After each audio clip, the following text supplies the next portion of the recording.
இந்த பொறப்பு தான் நல்ல ருசிச்சு சாப்பிட கிடைச்சது.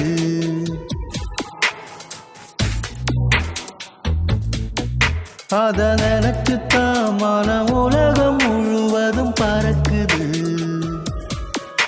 அட சுட சுட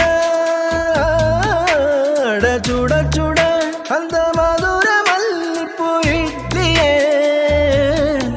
மீன் குழம்புல கொஞ்சம் புரட்டி சாப்பிட எச்சிறு ஊறுது உள்ளுக்குள்ள. இந்த பொறப்பு தான் இந்த பொறப்பு தான் நல்ல ருசிச்சு சாப்பிட கிடைச்சது. இந்த பொறப்பு தான் நல்ல ருசிச்சு சாப்பிட கிடைச்சது. அத நினைச்சுத்தான் மன உலகம் முழுவதும் பறக்குது.